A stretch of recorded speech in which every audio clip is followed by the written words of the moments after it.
Hello, this is me Imran with the lecture number 2. So in last lecture we have discussed about the different terminologies like psychiatrist, psychologist, and in this lecture we will talk about the different branches of psychology. Before starting this lecture, I want to mention one thing that for local users, for local listeners, that I have also recorded these lectures in local language, in Urdu language, so you can also take these lectures in the local language from my channel too. So if you find some difficulty, then you may ask me about this lecture or about any lecture. I will tell you in the comment box.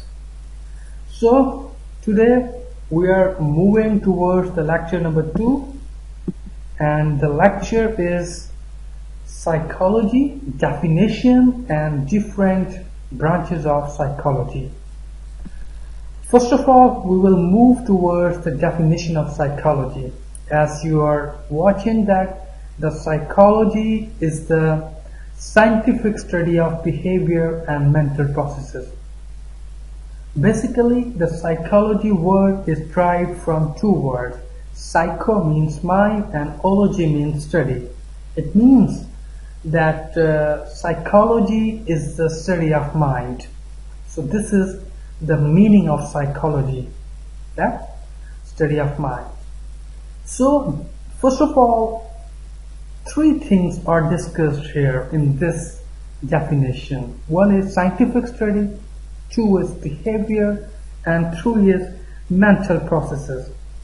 So the scientific study means this psychology includes in science, and it study about the human behavior, about animal behavior, and the mental processes that are that exist in the human beings and animals too. So it means that the psychology is a scientific study of behavior and mental processes, and these behaviors and mental processes might be the human beings, and it might also be the animals. Another point is the goals of psychology. Two main goals of psychology are there. Number one is to understand real life situations on the basis of understanding. Means you have to be professional as far as your prediction is there, as far as your understanding is there, as far as your grip on the life events, life situations are there. So this is the first goal of psychology, that you must have to be an established person, you must have to be an experienced person, and you can understand about life situations better than the others. So the prediction to understanding real life situations are the first goal of psychology. And the second goal of psychology, what is that? That is to understand those life situations. To understand those life situations by the approach of scientific study. So the scientific study is obviously there, and to developing your understanding, to developing your real life situations, you have to be scientifically approved. So these two are the basic goals of psychology. And now we will move towards the different popular branches of psychology. Number one is a clinical psychology. Clinical psychology, as you are looking at, it deals with the diagnosis and treatment of abnormal behavior. There are two basic functions of clinical psychologist. Number one, he has to diagnose his client, his patient, by taking some history, by locating some symptoms, and then to treat that abnormal behavior by the use of some psychotherapies, by the use of counseling, by the use of different psychotic tests. So this is very simple, that first the clinical psychologist will diagnose the abnormal behavior, the mental behavior that might be depression, anxiety, or disorders related to moods, the personality disorders, and some others. And then to treat these behaviors, these abnormal behaviors, these disorders. Another definition is industrial organizational psychology. This is another popular branch of psychology. It deals with organizations, companies, and workplace for the productivity, job satisfaction, and decision making.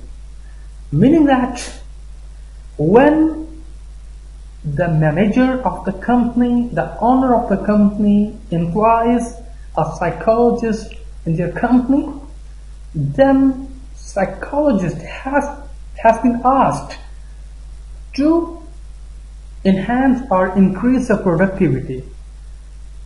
And if there is a job satisfaction problem with the employees, then it is the responsibility of psychologists to motivate them. And it also can help the owners. Psychologists may also help the owners to make easiness for the decision making. So these psychologists can also work in the organizations, companies, offices, and related jobs. Next is environmental psychology. As its name shows, it focuses upon the relationship between people and their physical environment. Means the environment's influence on the people is called environmental psychology. Another definition is, another branch is the sports psychology. It deals with the performance of the sports persons, such as stress can affect sport performance, morale boosting, self-esteem, and impact of crowd behavior. So in sports psychology, the psychologist locates very much things, a lot of things.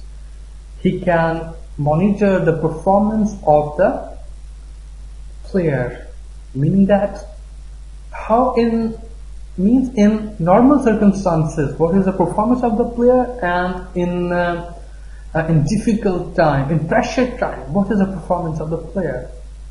And if there is some problem, if there is some deviation between these two, then it means that the player has a performance.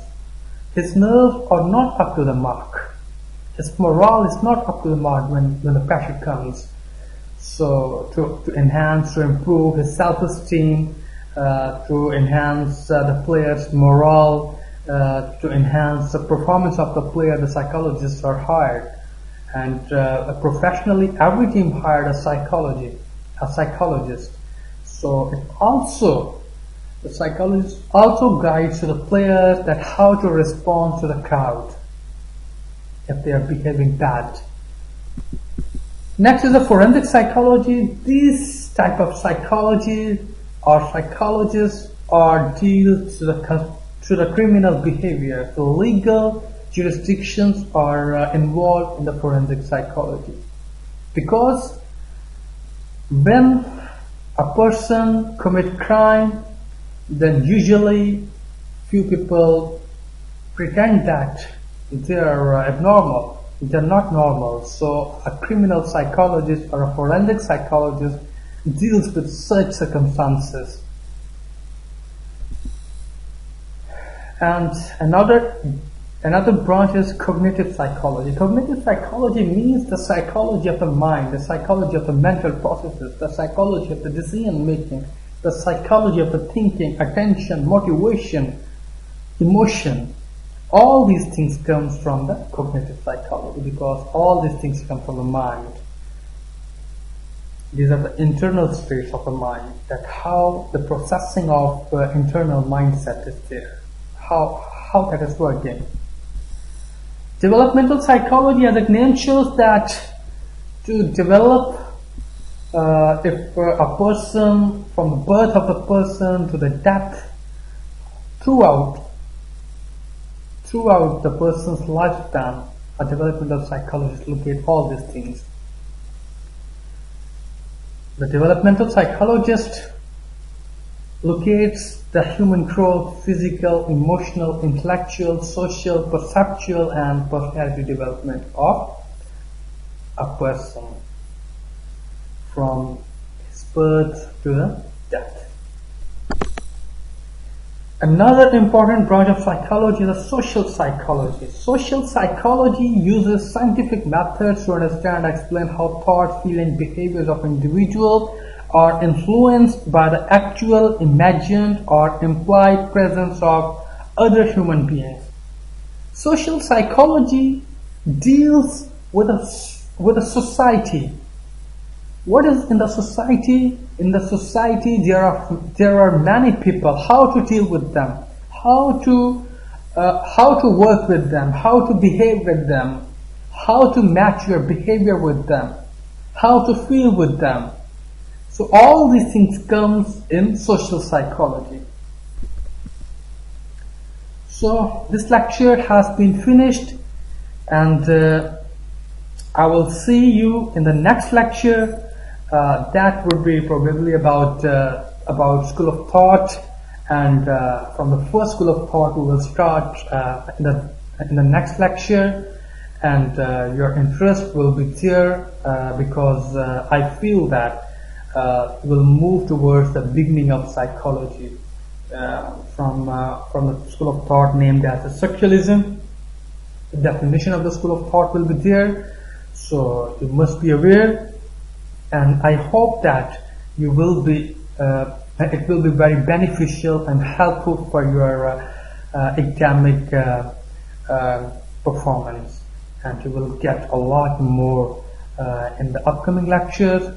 So till then, goodbye. If you find some difficulty, you may ask me any question in the comments box. I will answer that. So thank you for the next lecture. Till then, bye.